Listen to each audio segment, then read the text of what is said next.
Hello everyone! Ako ay magkikilay challenge gamit lamang ito guys. Tingnan nyo, panoorin nyo guys kung paano ako magkilay challenge. Ganyan, kilay challenge.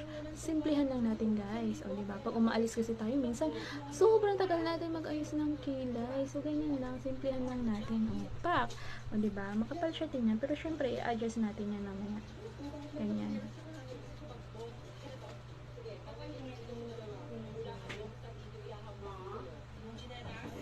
O diba? Kilay guys, ang kapal ng kilay, pero pwede mo pa yan ayusin gamit itong foundation. Saka syempre brush. At ilalagay lang natin dito. Ayan, kumuha na ako. Tapos, ididip lang natin. Saka natin i-a-adjust ang ating magandang kilay na dinrawing.